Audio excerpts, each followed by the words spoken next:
Salam la famille, c'est Chronique de l'Atlas, j'espère que vous allez bien. Alors comme vous avez vu depuis le début de ce mois de juin, les préparations pour la Coupe du Monde, elles ont commencé. Et en Afrique, s'il y a bien une équipe qui a commencé très fort ses préparatifs, c'est bien la Tunisie. Et avant même de parler du contenu des matchs des Tunisiens, il faut déjà parler de la quantité des matchs qu'ils ont pu jouer pendant ce mois de juin. Ils ont quand même joué 4 matchs différents. Ils ont joué leurs 2 matchs de qualification pour la Coupe d'Afrique 2023. Ils ont aussi joué 2 matchs amicaux ou 2 matchs dans ce tournoi amical au Japon. Et ce qui est intéressant, c'est qu'il faut savoir qu'avec le Ghana, c'est la seule équipe africaine qui a joué autant de matchs pendant cette date FIFA. Et c'est hyper important, parce que quand tu prépares une Coupe du Monde, chaque match il est important. Chaque match il est précieux. Si tu peux rajouter le plus de matchs possible et si tu peux jouer le plus de matchs possible pour préparer cette Coupe du Monde, c'est quelque chose qui peut vraiment t'avantager un maximum pour bien débuter cette compétition.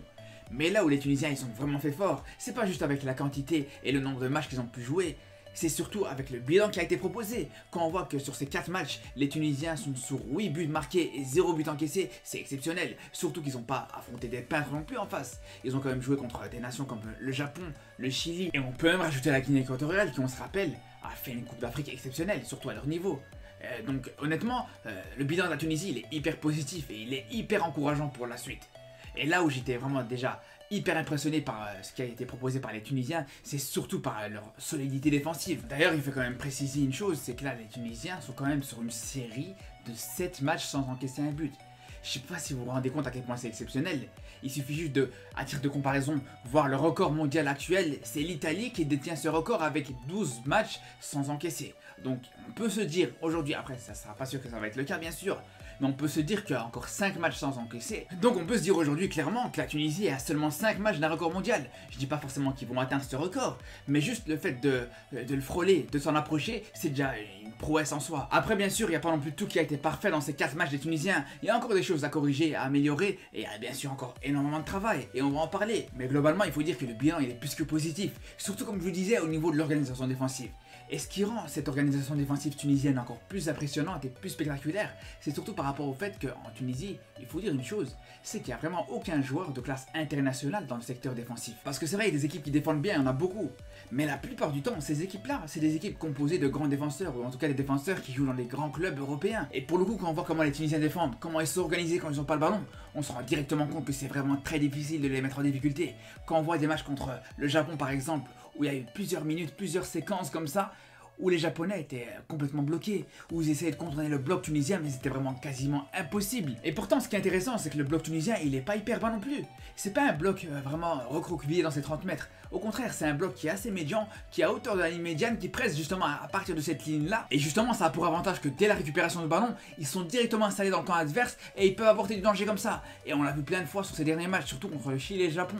D'ailleurs, sur 5 buts qui ont été marqués contre le Chili et le Japon, il y en a 3 qui viennent d'une récupération dans le camp de l'adversaire. Par contre, même si on peut dire que la force de cette équipe tunisienne au niveau de l'organisation défensive, c'est en grande partie le collectif, s'il y a un homme à ressortir du lot, c'est clairement Aissa Laidouni. Alors lui, il a été exceptionnel. Autant pendant la Coupe d'Afrique, il a montré déjà certaines choses intéressantes, mais là, le fait de l'avoir fait un petit peu reculer sur le terrain, de le faire jouer un petit peu plus bas et qu'il soit le vrai 6 de cette équipe tunisienne, ça lui va parfaitement. Et là, quand on voit par exemple contre le Japon et contre le Chili sur l'ensemble des 2 matchs, c'est le joueur qui a récupéré le plus de ballons avec 14 ballons récupérés. C'est quand même significatif. Et d'ailleurs, il faut savoir qu'il se contente pas juste d'être un créateur de ballon.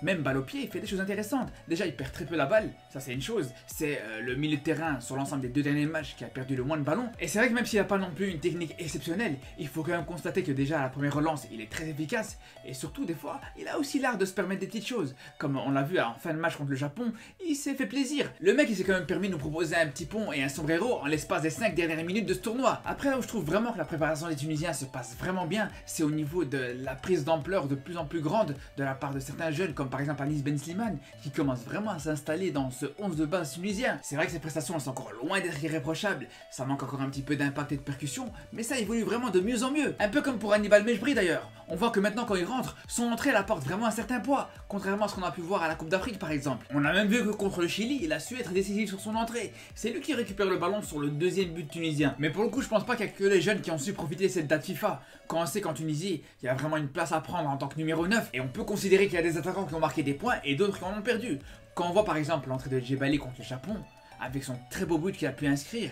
Honnêtement, lui, je pense qu'il a vraiment gagné une certaine légitimité et il a montré au moins qu'il méritait sa chance pour les prochains rassemblements. Par contre, quand on prend le cas de Hennessy par exemple, là pour le coup, je pense que ça va être beaucoup plus compliqué. Quand on voit à quel point il a vraiment manqué de présence contre le Japon, là c'est sûr que pour les prochains matchs, ça va être très difficile de leur redonner une chance. Je suis désolé, mais quand tu joues contre le Japon et que tu n'arrives même pas à montrer un minimum de présence, ne serait-ce que dans le domaine aérien, c'est sûr que contre le Danemark, la France ou même l'Australie, ça va être très compliqué pour lui. Et un autre joueur pour qui ça risque d'être très compliqué à l'avenir, c'est pour Mohamed Drager.